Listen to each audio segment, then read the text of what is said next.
Candilejas, teatro y espectáculo con César Vidal.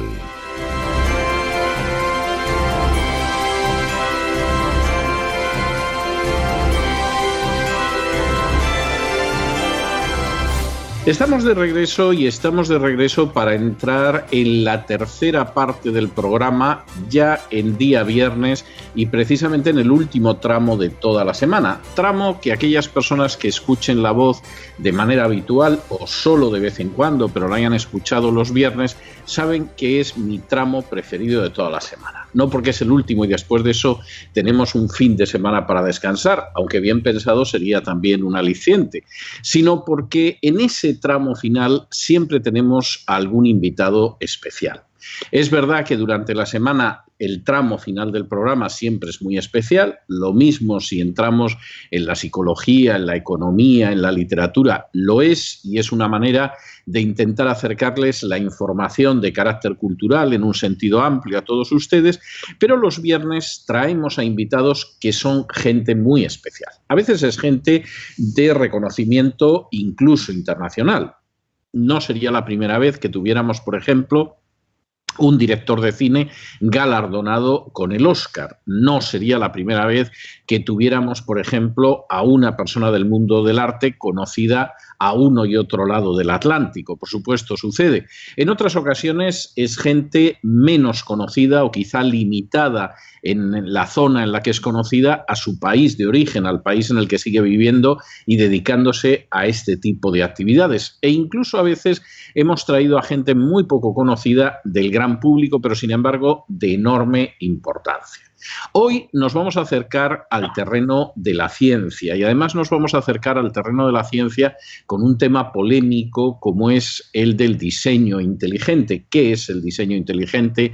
¿Cómo surge el diseño inteligente? ¿Qué es lo que pretende, lo que preconiza el diseño inteligente? Y para ello hemos invitado a una de las personas, yo casi me atrevería a decir que al máximo exponente del pensamiento del diseño inteligente en España. De manera que nuestros próximos minutos los vamos a pasar con el doctor Antonio Martínez. Don Antonio, muy buenas noches y muy bienvenido. Muy buenas noches, César. Gracias por invitarme.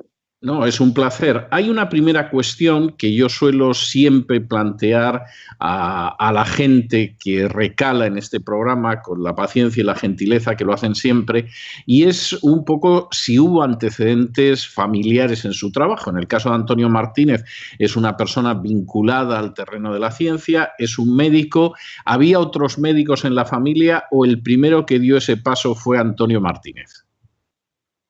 Pues el primero fue Antonio Martínez, realmente. Una familia en Galicia, pues de empresarios pero en el mundo de la ciencia, de la medicina en particular, pues yo fui el primero, sí, no había precedentes. ¿Y no se le ocurrió a nadie en un momento determinado en casa decir: hijo Antonio, no te dediques a esto de la medicina, que no es como en Estados Unidos, que los médicos ganan mucho dinero, que aquí en España no es tan claro? Dedícate también a ser empresario como nosotros, o sácate unas oposiciones y colócate en la Junta de Galicia, en fin, cualquier cosa, en vez de dedicarte a algo tan inseguro como la medicina. Bueno, la verdad es que sí, pero en esa época yo tenía 17 años, terminé el COU que hago, y la verdad es que quería ser médico en África, o sea que las motivaciones económicas nunca fueron un motor. O sea después ya, pues sí. O sea que si ese razonamiento lo hizo la familia, la verdad es que no tenían mucha cancha con la que jugar, por lo que veo. No tuvieron mucho éxito, no. Luego no acabé en África, pero bueno, ya tenía carrera, el doctorado, la especialidad y todo eso. Y por lo de África de vez en cuando, nada más. ¿A qué especialidad profesional dentro de la medicina se dedica Antonio Martínez? A la oftalmología. La especialidad de oftalmología, cirugía ocular, todas esas cosas. Muy bien. Vamos a entrar en el diseño inteligente, que es el tema por el que Antonio Martínez está invitado en La Voz esta noche. Y supongo que a alguno de nuestros oyentes le va a resultar llamativo el tema y la invitación, porque, por ejemplo, si uno cometiera el inmenso error de consultar la Wikipedia, y digo el inmenso error porque verdaderamente ahí lo mismo encuentras un dato ya atrasado sobre la población de Zimbabue, porque el dato es de hace 10 o 12 años, por ejemplo, que encuentras errores, visiones sesgadas, en fin, te mueves en un terreno muy proceloso, muy resbaladizo, pero si miran, por ejemplo, diseño inteligente, tanto en español como en inglés, aparece como una creencia pseudocientífica que pretende sustentar de manera indirecta y malévola, además, la existencia de Dios. ¿Qué es el diseño inteligente? ¿Es una creencia verdaderamente pseudocientífica cuya finalidad es apuntalar la existencia de Dios, o el diseño inteligente es algo totalmente distinto? No tiene nada que ver la teoría del diseño inteligente en principio con algo espiritual. Es una teoría científica con todo el peso y todas las ideas que ello conlleva, porque empieza con los datos y luego puedo hacer una pequeña reseña histórica de en qué momento surge y por qué surge. Empieza con los datos bioquímicos, los datos que se encuentran dentro de la célula, usa la lógica de la ciencia, la inducción, y es un argumento científico y está perfectamente explicada racionalmente. No tiene nada que ver con la mística, tiene que ver con los hechos que se han descubierto en los últimos años en la célula. Y realmente, sí. No, le escucho. Me iba a decir que realmente surge como una necesidad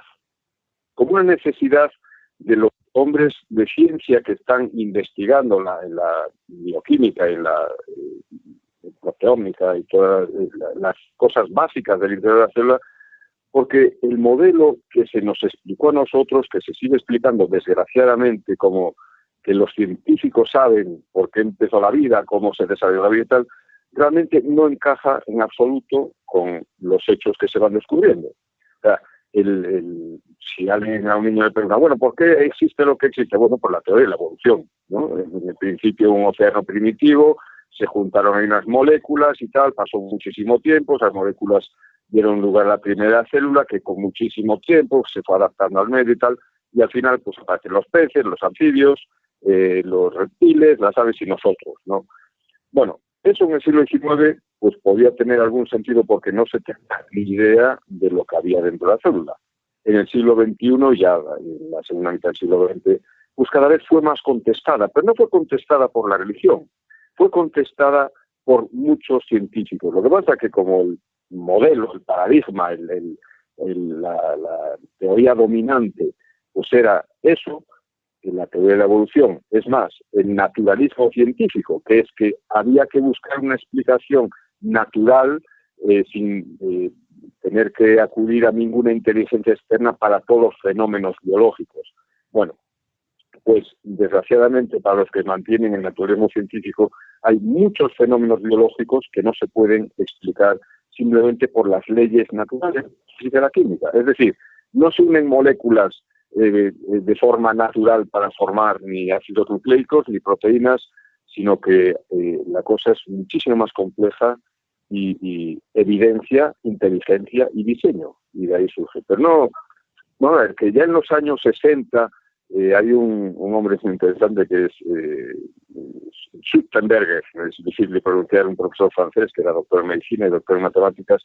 En una reunión en los años 60 de biólogos planteó la dificultad de que las mutaciones, porque se planteaba que no, los cambios de unas especies a otras fue por mutaciones. Pues un matemático y médico dijo, señores, que las mutaciones lo único que vemos que producen son defectos o enfermedades o muertes, ¿no? Entonces empezó a plantearse si las mutaciones era el mecanismo correcto para explicar los cambios de especie a lo largo del tiempo, ¿no? Luego, pues, más tarde hay una conferencia muy interesante de Colin Patterson, que había sido director del Museo Británico de Natural, en una reunión llena de evolucionistas en los Estados Unidos, dijo, señores, ¿puede alguno de ustedes decirme alguna cosa de la evolución que sea verdad?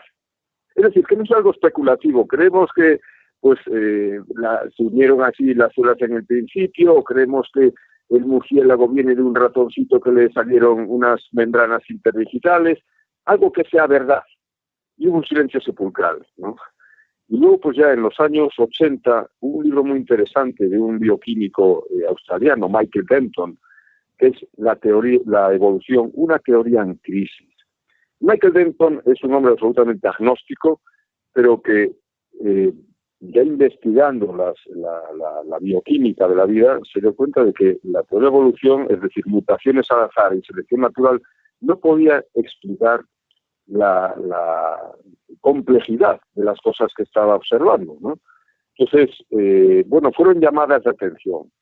Y una de las llamadas principales, ya fue en los 90, fue un libro muy conocido, muy atacado, pero realmente un libro grandioso y súper creativo, ¿no? Que fue el del profesor Philip Johnson, un profesor de Derecho, un catedrático de la Universidad de Berkeley, que un año sabático en Inglaterra, pues empezó a estudiar en profundidad la teoría de la evolución y se dio cuenta que era un castillo de naipes, especialmente la idea de la natural, ¿no? O sea, del hecho de que los más fuertes se reproduzcan más, no explica el porqué de la vida ni que haya saltos de especies, ¿no? Darwin on trial, juicio a Darwin, sí. Proceso a Darwin. El proceso a Darwin, esto, sí. Efectivamente, alrededor de él empezaron a juntarse, pues por su prestigio profesional y por la agudeza de su descripción, ¿no? Es un libro realmente fantástico, Proceso a Darwin. Empezaron a juntarse otro montón de científicos que desde hacía tiempo no les encajaba lo que iban descubriendo para meterlo dentro del corsé del modelo evolucionista, ¿no? Y decidieron, pues dar una teoría alternativa. O sea, señores, las mutaciones al azar y la selección natural no pueden explicar ni el origen de la vida, ni la diversidad de la vida, porque existen las plantas y los miles de especies, ni los animales, ni la complejidad de la vida. Es decir, estamos descubriendo en el interior de la célula que no es un amasijo amorfo, como se creía en el siglo XIX, sino que es algo increíblemente complejo. Y una cosa fundamental, que tiene información. Es decir, que claro, el ADN, de cuyo origen no se tiene ni idea científicamente, es un código que contiene información, de una información apabullante en cantidad. A mí me gusta decir que la cantidad de información que hay en cada una de las células de un humano, o sea, hay unos 3.000 millones de nucleótidos de letras, es el equivalente a la información que hay en una biblioteca con 1.200 libros del grosor del Quijote. Claro, es que el pensar que eso se organizó por sí mismo es absolutamente, es una locura, ¿no? Es no haber pensado seriamente. No ya un capítulo, no, 1.200 volúmenes del grosor del Quijote. Bueno, pues eso no encaja con la teoría de la evolución. Hay un par de cuestiones que antes de que prosigamos con la entrevista quisiera detenerme en ellas, a ver si efectivamente le he entendido bien. La idea de ese diseño inteligente se inicia antes de que exista una visión del diseño inteligente porque hay piezas que faltan, o más bien porque hay una serie de piezas y no es posible encajarlas dentro del paradigma de la teoría de la evolución. ¿Correcto o no correcto? Vamos a ver, los que en principio durante años estuvieron escribiendo o hablando de críticas, no llegaron a estructurar una teoría alternativa. O sea, digamos que el inicio es que esto no es así, pero no tenemos una alternativa todavía. Efectivamente. Bueno, vamos a ver, antes de la teoría científica del diseño inteligente, en el mundo cristiano sí se habló del creacionismo. O sea, señores, sí. Todo lo que existe habla de un creador, de una inteligencia creadora, ¿no? Pues se fue inmediatamente despreciada y marginada por el establishment.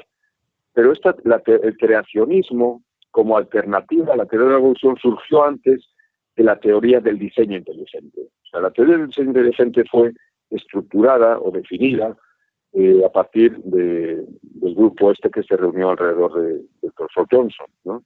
Michael Behe, Stephen Meyer, William Dembski, fueron los que dieron forma y definieron una alternativa a la teoría de la evolución, ¿no?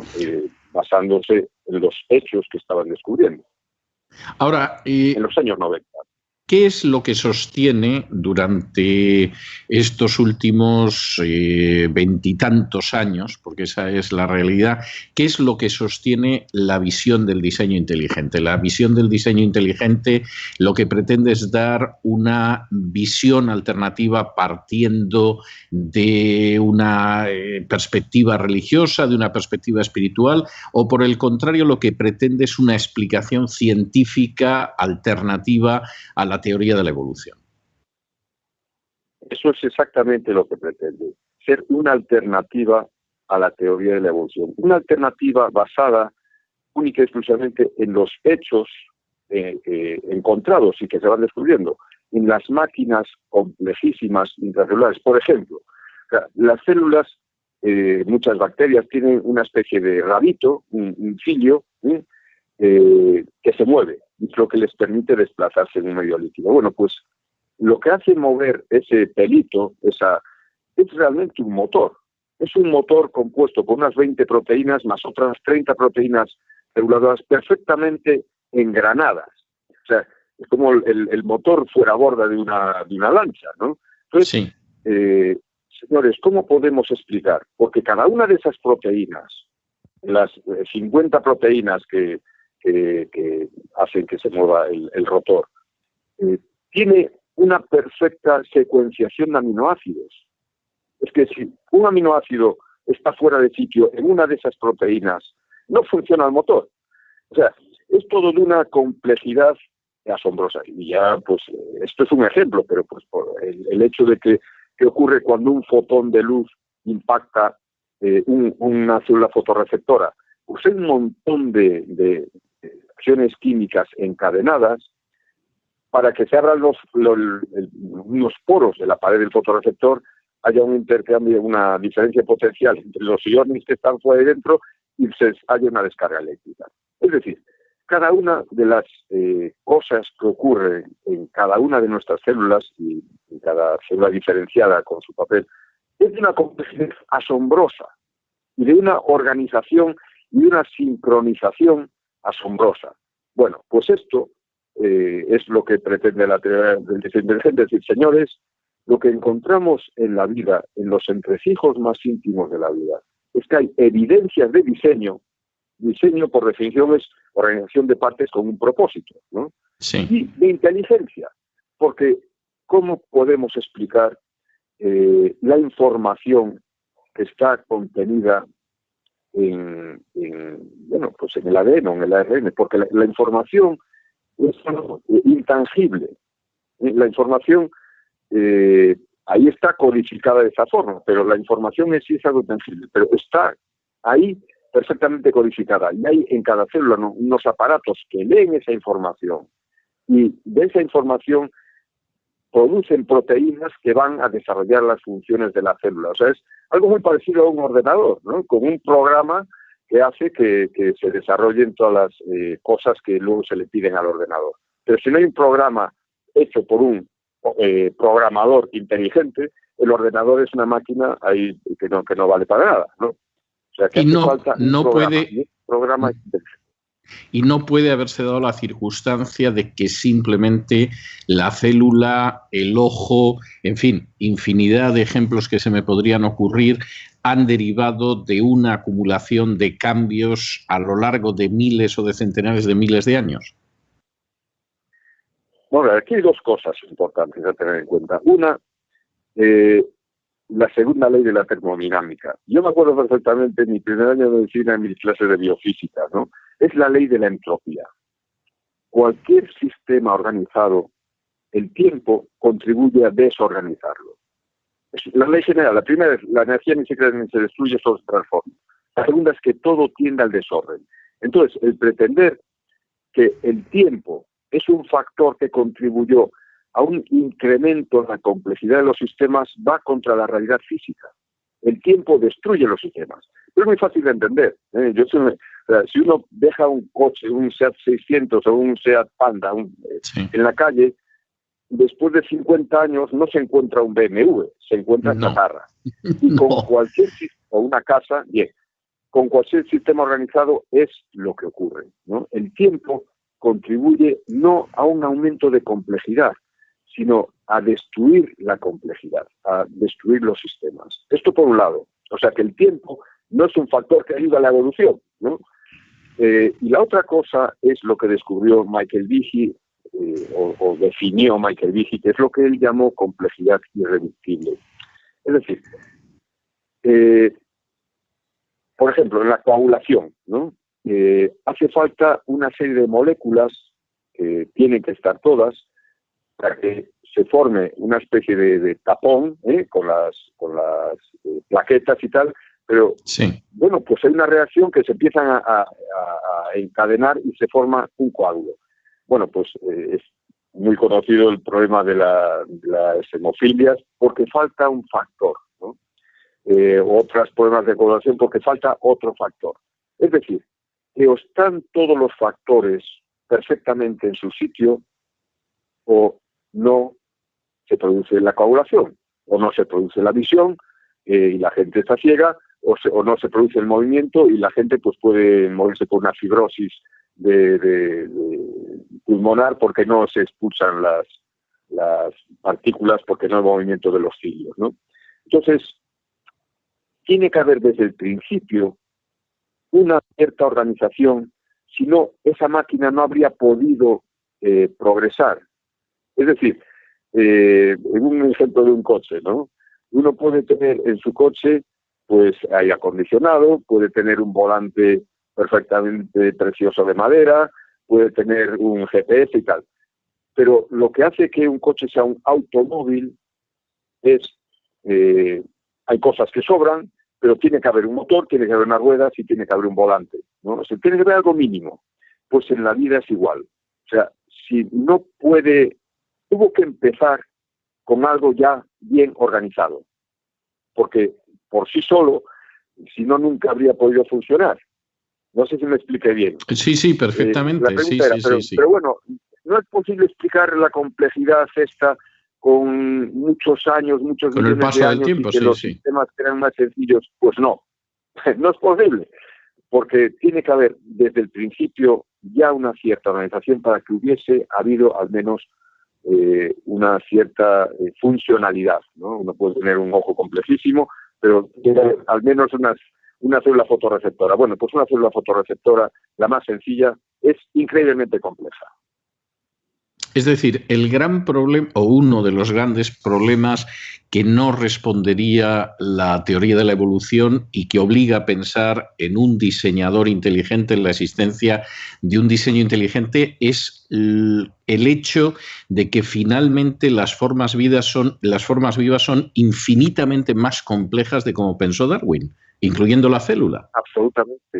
Absolutamente. Darwin veía la célula, pues como se veía en el siglo XIX, sin saber nada del interior, como un amasijo, como una especie de gelatina, pero poco más. Entonces, no conocía las leyes de la herencia, no conocía, por supuesto, la estructura íntima del ADN, de los nucleótidos perfectamente organizados, una letra después de la otra, para poder que codifica las proteínas que luego van a hacer a la célula funcional, en las funciones que tenga. No conocía nada de eso, claro. Y, por supuesto, tampoco conocía el ADN, o sea, el código genético y lo complejo del código genético. Hay una cuestión que a mí me llama muchísimo la atención y confieso que aquí la cuestión del código genético ha pesado mucho en mi reflexión al respecto. ¿Cómo es posible que exista no ya una configuración de mayor o menor complejidad, sino cómo es posible que exista una carga de información como la que proporciona el ADN y que esa carga de información no obedezca a alguien que tiene una mente inteligente? Esta para mí ha sido una de las grandes preguntas preguntas. Reconozco que no veo manera de explicar eso desde la idea de la evolución de organismos más sencillos a otros más complejos. Es que no la hay, realmente no la hay, porque, vamos a ver, es que ya no son esos que no, desde la perspectiva de la evolución, no se tiene ni idea del origen de la información. Es decir, o del incremento en información, porque supuestamente los seres se fueron haciendo más complejos porque aumentaba la cantidad de información en sus células, ¿eh? Un ser humano pues tiene mucha más complejidad que una ameba. Bueno, pues en ese proceso tendría que haber habido mucho incremento de información. No se tiene la menor idea de cómo se genera la nueva, de cómo pudo haberse generado la nueva información genética para dar seres más complejos y mejor adaptados desde una perspectiva puramente naturalista. Es decir, la información o la codificación de nucleótidos no ocurre de forma espontánea. Que se echen los años que se eche, ¿no? Sí. Realmente sí, es una pregunta fundamental. ¿Qué sucede entonces? Porque evidentemente aquí hay una serie de cuestiones que no tienen una respuesta fuera de un diseño inteligente, esto es obvio.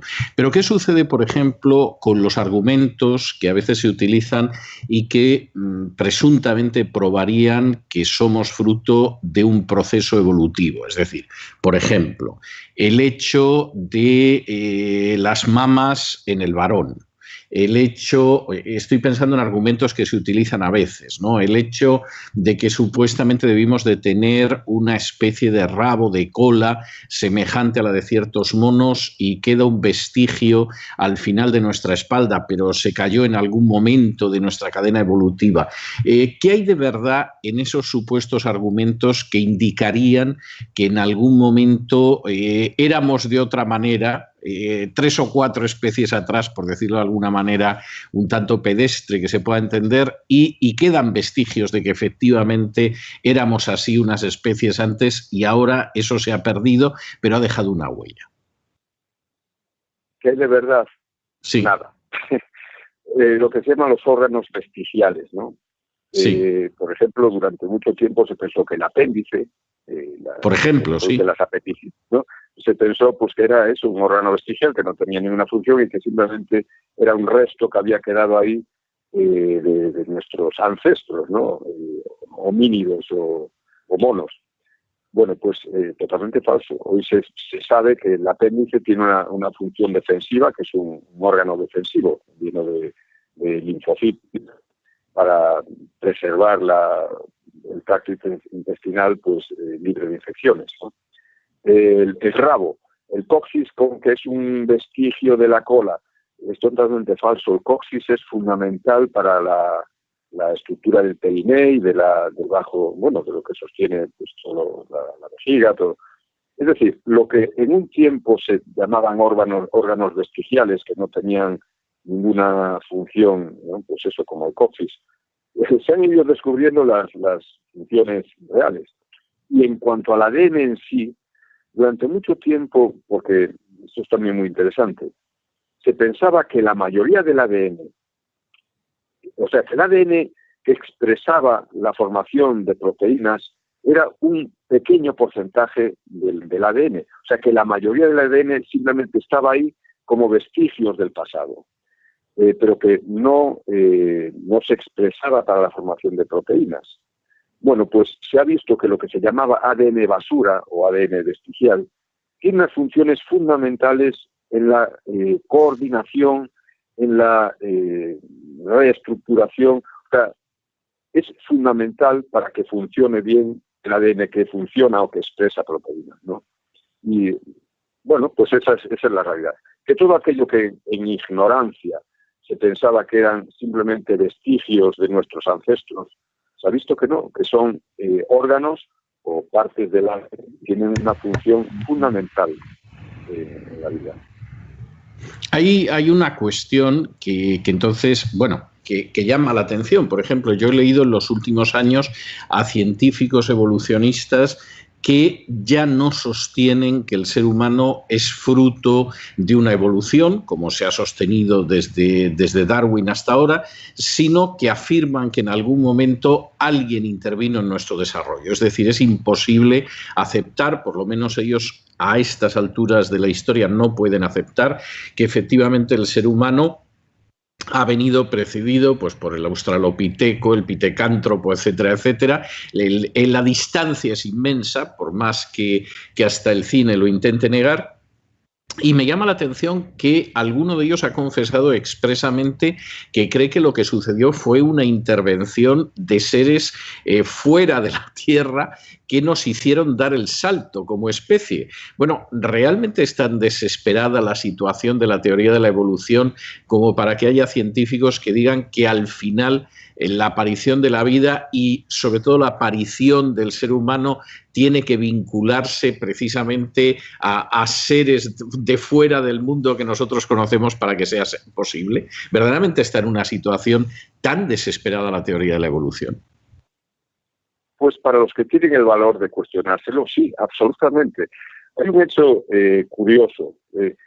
Francis Crick, o sea, la estructura del ADN fue descubierta en los años 50 por dos científicos, Watson y Crick. Crick es un inglés absolutamente ateo, pero que ante la complejidad de lo que estaba descubriendo y de lo que es consciente que existe, es uno de los apoyadores de lo que se llama panespermia. Es decir, es imposible que se haya formado espontáneamente el ADN o las proteínas. Entonces, aducen que vino la vida de algún exoplaneta y que se sembró. O sea, que la complejidad de los ácidos nucleicos y tal, que no pudieron aparecer por sí mismos, por supuesto, pero que fueron sembrados por seres de otros planetas. Bueno, dentro del mundo evolucionista, ya yo creo que hay muy poca gente que se trague lo de las mutaciones al azar y la selección natural. Hay un hombre español, Máximo Sandín, profesor de biología ya jubilado en la Autónoma de Madrid, que atribuía a este incremento de información simplemente a los virus. O sea, los virus, no las mutaciones al azar, sino virus que se habrían metido en las células y le habrían dado información para poder permitir ese incremento en complejidad. La mujer de Carl Sagan, que es también evolucionista, pero se da cuenta que las mutaciones no pueden explicarlo, y también pues ellos aducen lo que se llama la simbiogénesis, o sea que la unión de diferentes seres seres vivos pues dio lugar a suma de información que cada uno aportaba, y eso fue lo que permitió la evolución. Bueno, y en cuanto al ser humano, es de una complejidad y de una, ¿no? El salto, no el salto anatómico externo, sino el salto intelectual de un ser humano con el más evolucionado y más complejo de los simios, es abismal. O sea, no hay ningún orangután, ni ningún gorila, ni ningún chimpancé que haya creado nada. O sea, siguen viviendo en los árboles, siguen comiendo del suelo. Los hombres, en lo más simple, hemos hecho casas, hemos hecho, yo no digo nada, ahora pues ordenadores e ir a la luna, ¿no? Pero el más complejo de los supuestos prehomínidos o homínidos no hace nada de lo que el hombre es capaz de crear. Es decir, no crean nada, ¿no? No se encontró ningún chimpancé que haya hecho una escopeta para alcanzar más lejos a sus presas, ni ningún gorila pues que se haya creado un chalet con una chimenea, ¿no? Sencillamente la capacidad creativa y la inteligencia y la capacidad de interrogarse y de utilizar el ambiente no tiene parangón entre el ser humano y cualquiera de los animales que supuestamente le precedieron. De todas formas, no deja de ser curioso que al final para intentar defender ese punto de vista de que hay una evolución, pero al mismo tiempo las piezas no encajan ni lejanamente, acabamos cayendo pues en relatos que son propios de películas de ciencia ficción como Prometheus, ¿no? O Prometheus, como dirían por aquí donde yo vivo, donde al final, pues bueno, lo que sucede es que los seres humanos han llegado a seres humanos porque vino alguien del espacio exterior y les permitió dar ese salto que desde luego en términos evolutivos es obvio que no hubieran podido dar, por las razones que usted estaba señalando y por razones absolutamente similares. Es decir, aquí hay un reconocimiento, se quiera o no asumir como tal, pero hay un reconocimiento de que efectivamente las piezas no encajan, ni mucho menos en la teoría de la evolución, que lo que podía parecer más o menos plausible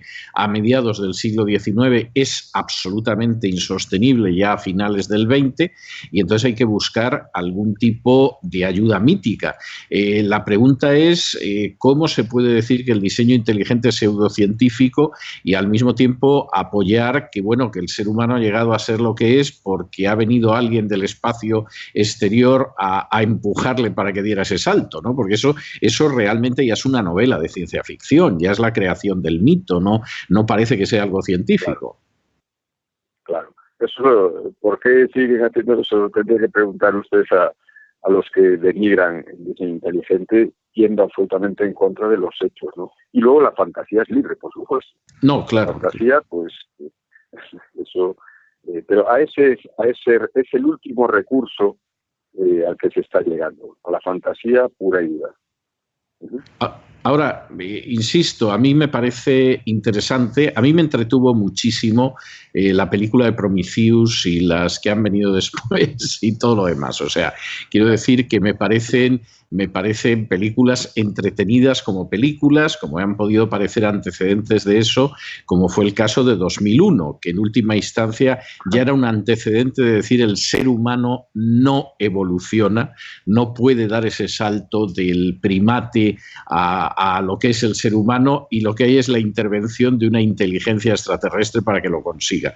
Yo reconozco que ya hacer una referencia a eso en los años 70 con la película famosa de 2001, Una odisea del espacio, ya es bastante significativo. O sea, había gente que no le salían ya las cuentas en los años 70, ¿no? Pero me llama la atención que eso, que tiene una cabida dentro de la literatura, del cine, etcétera, etcétera, se esté planteando como una hipótesis seria simplemente para no reconocer que todas las piezas encajan en un diseño inteligente. ¿Qué hay detrás de esas situaciones para que sea tan imposible aceptar el diseño inteligente? ¿Qué pasa? Que si uno acepta la idea del diseño inteligente, a continuación cae de rodillas aceptando la existencia del creador, ¿o qué es lo que pasa? Bueno, esa es una de las posibles causas. El aceptar el diseño inteligente tiene implicaciones filosóficas serias. Otra, más mezquina, es que cualquiera que quiera, por ahora, y más en Europa que en América, progresar dentro del campo de la biología, publicar y tal, pues tiene que remitirse y tiene que hacer fe pública de su convencimiento evolucionista, porque si no, no publica. Eso es como en los países marxistas, que a alguien se le ocurría decir que el sistema no funcionaba y que quería una economía de mercado. Sencillamente, pues le metían la cárcel. Bueno, pues cualquiera que en el mundo científico se atreva a cuestionar la teoría de la evolución, pues, va a ser marginado, ¿no? Y esto, pues, es un factor de peso. Y después, pues claro que sí, hay incluso el propio Darwin, que parece que era un hombre tan entregado a la ciencia y tal, en su estructuración o en las razones que le movieron realmente por detrás para plantear la posibilidad de que todo lo que existiese pudiese explicarse sin la intervención de ningún ser superior, tenía motivaciones religiosas. Darwin no quería creer en el Dios cristiano por razones familiares, y esa se sabe que fue una de las razones que le llevaron a lanzar su teoría de la descendencia común, y de que la vida había aparecido espontáneamente, ¿sabes? Y eso realmente hoy sigue siendo una realidad. La teoría del diseño inteligente lleva a un paso más allá de dónde viene esa inteligencia, ¿no? ¿Quién es esa inteligencia? Y muchos no quieren aceptarlo sencillamente por cuestiones filosóficas, ¿no? Y se empecinan en enfrentarse a los hechos y en negar la realidad de lo que los hechos indican. Hay un profesor de química muy bueno, el profesor Marcos Eberlin, de Brasil, de la Universidad Mackenzie, que acaba de escribir un libro que se llama Somos o Fuimos Planeados. Es un hombre excelente en su investigación sobre la estructura íntima de la materia, ¿no? Espectrometría de masas. Pero ha escrito este libro de Fuimos Planeados, y es realmente la consecuencia natural de observar lo que hoy podemos observar en el interior de la vida. Y eso no quieren aceptar.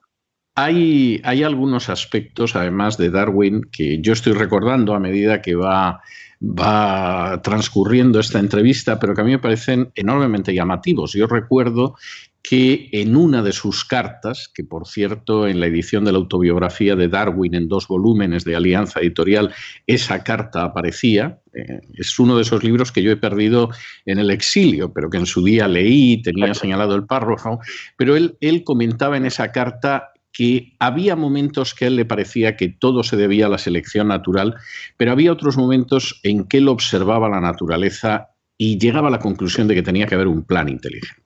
Es decir, que realmente ahí tenía que haber un diseño, etcétera, que eso no podía ser fruto del azar, de la selección natural, porque la simple observación de la naturaleza lo mostraba. Y él reconocía su propia perplejidad en ese sentido, porque eso no encajaba en la teoría que él había ido pergeñando. Pero hay otro aspecto que a mí me llama... la vida privada de Darwin es muy interesante. Es una pena que incluso los propios darwinistas y los neodarwinianos la desconozcan, pero por ejemplo, uno de los factores que pesa enormemente en la manera en que él diseña la teoría de la evolución es la influencia de un espiritista que se llama Alfred Russel Wallace, que creó un enorme problema cuando, aparte de apoyar la teoría de la evolución de Darwin, se dedicó a apoyar el espiritismo, porque claro, lo que se presentaba como la gran explicación científica de todo venía de la mano de un señor que pretendía explicar todo, además acudiendo a las revelaciones del mundo de los espíritus, y eso sembró de controversia no favorable hacia el darwinismo el debate durante muchísimos años. Pero claro, Wallace ha desaparecido por el escotillón de la historia, es decir, nadie quiere recordar a Alfred Russel Wallace, aunque hay alguna biografía muy interesante. Hay una biografía muy interesante de Ross Slotin que se llama El hereje en la corte de Darwin, ¿no? The Heretic in Darwin's Court, que es la vida de Russel Wallace, y que demuestra que al final, bueno, pues el elemento científico dejaba mucho que desear, y ahí había influencias de la propia vivencia personal de Darwin y la pérdida de su hija, de su mujer, que tenía una orientación bastante heterodoxa en términos espirituales, del amigo espiritista, etcétera, y lógicamente estos elementos se colocan debajo de la alfombra, porque claro, el elemento tan puramente científico, tan químicamente científico, pues al final no es tal cuando uno lo contrasta con el trasfondo histórico, ¿no? Y esto es enormemente interesante. Pero a mí, sobre todo, me parece enormemente interesante que la teoría de la evolución se fue cuestionando, sobre todo en la segunda mitad del siglo XX, pues porque no encajaban las piezas, porque los matemáticos decían no hay tiempo para que se hayan producido este tipo de cambios, y la gente que se dedicaba a estudiar la estructura genética decía imposible. O sea, esto tiene una complejidad que no se puede explicar de esta manera, y al final el problema es que una teoría que te provoca más preguntas porque las piezas no encajan que aquello que supone que resuelve, pues es una teoría totalmente fallida, ¿no? Absolutamente. y cómo ha habido otras teorías fallidas a lo largo de la historia, ¿no? El flogisto o la propia generación espontánea, ¿no? El tiempo pues acabó demostrando que no hay generación espontánea, pero claro, estamos ahora en este momento de que todavía la teoría el heliocentrismo o el geocentrismo, ¿no? En este momento la teoría se resiste a morir, la teoría de la evolución. Pero sí, los datos, todo lo que cada vez se va conociendo en mayor profundidad y cantidad, habla en contra de que no pudo haber un origen espontáneo en la vida, de que la complejidad pasmosa de la vida no puede explicarse por pasitos a pasitos como Darwin proponía, y que las mutaciones no pueden explicar en la diversidad pasmosa de especies, vegetales, animales, etcétera, ¿no? Pero estamos en ese momento de transición, de la muerte de un paradigma al nacimiento de otro. El paradigma se resiste a morirse.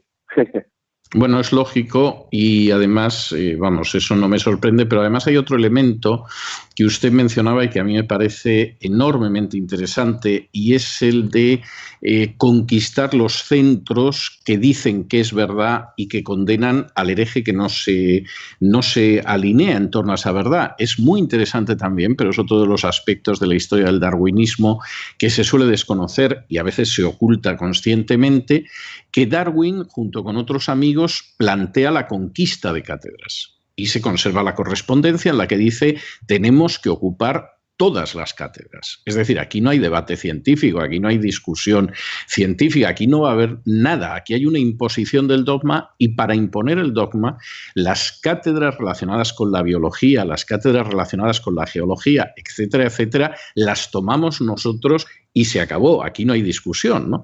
Que parece que es lo menos científico que se puede imaginar. O sea, aquí no hay un debate, no hay un contraste de la observación de la naturaleza para formular teorías o hipótesis, sino que aquí hay un dogma, y el que no esté de acuerdo con el dogma pues es lanzado a las tinieblas externas. Y esa situación es una situación que sigue existiendo a día de hoy. O sea, eso no tiene discusión alguna, pero explica mucho por qué el paradigma, pues aunque esté herido de muerte, sigue aguantando, porque cualquiera que se enfrenta con el paradigma ya sabe que tiene que irse a otra universidad.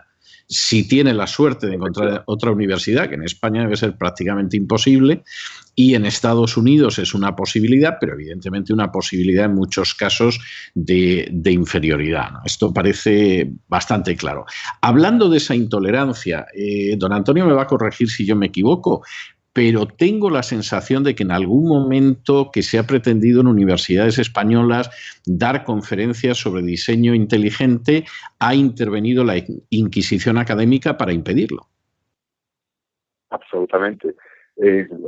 Muchas veces, pero en particular en el año 2008 ocurrió algo interesante. Aquí yo ahora vivo en León, y el decano de la Facultad de Biología de León, pues por circunstancias nos llamaba bastante bien, y a él personalmente le pareció interesante que se pudiese organizar en la Facultad de Biología de aquí de León pues una conferencia sobre diseño inteligente, porque venía unos conferenciantes que estuvieron dando charlas en diferentes sitios en España donde se permitió, porque muchos lo cerraron, pero en particular aquí en León fue interesante porque pues el hombre me dijo: sí, nada, interesante, y que los alumnos pues tienen que saber lo que hay por ahí, y muy bien.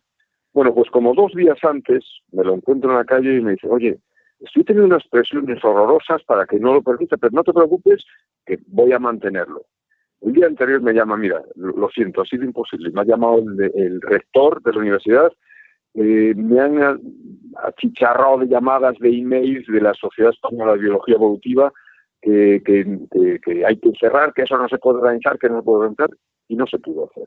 Entonces tuvimos de organizarlo pues a un sitio público y no académico. Esto se repite. O sea, la Sociedad Española de Biología Evolutiva es el santo oficio de la ciencia en este tema en España. Sí, sí lo es.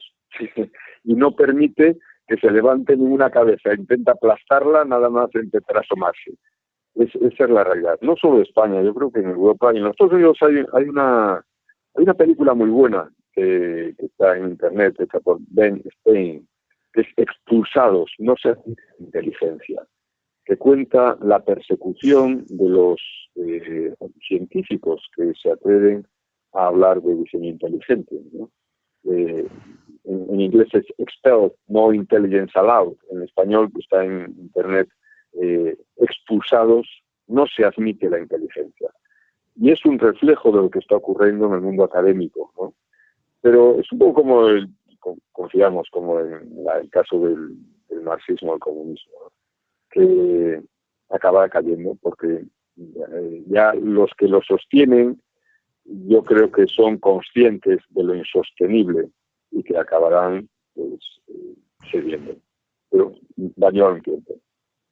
Bueno, es verdaderamente, a mí me parece pavoroso que finalmente el debate científico sea excluido por aquellos que pretenden que son los guardadores de la ciencia. O sea, es algo tremendo, es volver a los tiempos más negros de la Edad Media, pero en fin, tampoco es algo que me sorprenda mucho, porque realmente es una de esas situaciones absolutas de dogmatismo y de además conservar totalmente el dogmatismo y la verdad oficial, y por supuesto cargar contra el hereje, porque claro, si hay una verdad oficial pero no se puede reprimir al hereje, el hereje está absolutamente en posición de mostrar hasta qué punto no se puede sostener ni muchísimo menos la situación en la que hasta ahora se quiere mantener mediante la violencia y el control al resto del mundo académico, ¿no? Esto es algo bastante claro, tiene precedentes históricos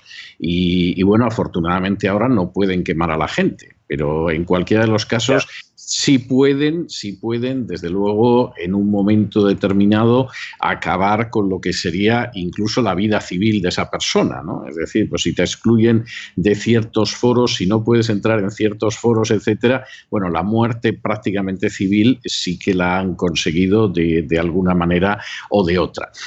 Don Antonio, yo le voy a tener que despedir porque, aunque no se lo crea, llevamos hablando una hora, es decir, que a mí se me ha pasado volando, pero llevamos una hora hablando del tema, es decir, la conversación es muy grata, es muy entretenida y claro, el tiempo se va, que uno ni siquiera se percata de ello. Pero hay una cuestión que yo sí quisiera pedirle ya como último favor. Una persona que en estos momentos fuera hispanoparlante, no una persona que puede acceder al inglés, que efectivamente, o al francés, que te permite leer muchísimo más de lo que puedes leer en español. Una persona que quisiera saber lo que es el diseño inteligente, qué plantea el diseño inteligente, que se diera cuenta de que el diseño inteligente no es una pseudociencia intentando que la gente crea en Dios de manera engañosa y defraudadora, sino que en realidad es un acercamiento científico de científicos por científicos para mostrar que determinados paradigmas no se pueden sostener. Una persona que solo leyera en español, ¿qué libro le recomendaría usted para entrar en esto? La caja negra de Darwin, de Michael Behe, B-E-H-E, Michael, el profesor Behe. La caja negra de Darwin. Y si leen en inglés, porque no está traducido al español, es Signature in the Cell, la firma en la célula de Stephen Meyer, pero en español la caja negra de Darwin sin duda. Y si puede también Proceso a Darwin, del profesor Johnson. Yo creo que son dos. También sí existe en español, sí. Bueno, y ese sería el inicio para enterarse de lo que es el diseño inteligente y darse cuenta de que la afirmación de Wikipedia es totalmente falsa. Es decir, no, por otro lado, no sería la primera ni la última, pero que evidentemente no es cierta, que hay una base científica y que fundamentalmente es un análisis de carácter científico el que va a encontrar. Pues, don Antonio, yo tengo que darle las gracias por esta hora larga que nos ha dado tan paciente y tan gentilmente, por la manera en que nos ha explicado las cosas de una forma tan correcta y tan fácil de comprender. Y en otro tiempo, cuando este era un programa que se desarrollaba cara a cara, donde nos veíamos en el mismo estudio los entrevistados y el entrevistado, yo tenía la costumbre de regalarles uno de mis libros, siempre haciendo la salvedad de que no estaban obligados a leerlo, pero esto es imposible en el ciberespacio y entonces yo lo que suelo dejar siempre es una melodía, una canción, una música a esa persona que ha tenido la gentileza y la paciencia de someterse a la batería de preguntas. En su caso, he escogido la famosa composición de Richard Strauss, del Así habló Zaratustra, que para la película 2001 escogieron en esa parte de la película que se llamaba El alba de la humanidad, en la que de pronto nos encontrábamos con que el primate que estaba perdido en un lugar de África, bueno, pues daba el salto a ser un ser pensante, a ser un ser humano, pero no lo podía dar por sí mismo, no se lo podía proporcionar la teoría de la evolución, ni la selección natural, y el autor de la novela, Arthur C. Clarke, y el director de la película, que era Stanley Kubrick, hablaban de un elemento externo que eran los extraterrestres. Es decir, finalmente eran los extraterrestres los que provocaban ese salto en el ADN, porque evidentemente la selección natural y la teoría de la evolución no podían explicar ese inmenso salto de un homínido que vivía en una especie de tribu a el ser humano que aparece en un momento determinado sobre la superficie terrestre. Para mí siempre ha sido un reconocimiento de que la teoría no terminaba de explicar las cosas y había que buscar algo con lo que tapar ese agujero. Pero yo le dejo con este Así habló Zaratustra de Richard Strauss y espero que nos volvamos a encontrar en algún momento en el ciberespacio y nos aporte usted más cuestiones desde esa perspectiva científica, pero al mismo tiempo fidedigna, íntegra y no entregada a la verdad oficial, impuesta no pocas veces de una manera inquisitorial. Muchísimas gracias, don Antonio. Muy buenas noches. Gracias a usted. Buenas noches. Gracias. Y con estos compases extraordinarios de la Así habló Zaratustra de Richard Strauss hemos llegado al final de nuestra singladura del programa de hoy y de las singladuras de esta semana. Esperamos que se hayan entretenido, que lo hayan pasado bien, que incluso hayan aprendido una o dos cosillas útiles y los emplazamos para la semana que viene, para el lunes, Dios mediante, en el mismo lugar y a la misma hora. Y como siempre, nos despedimos con una despedida sureña. God bless you. Que Dios les bendiga. El programa La Voz es una producción de Artorias Incorporated y al amparo del derecho a la libertad de expresión no se hace responsable de las opiniones vertidas en el curso del mismo.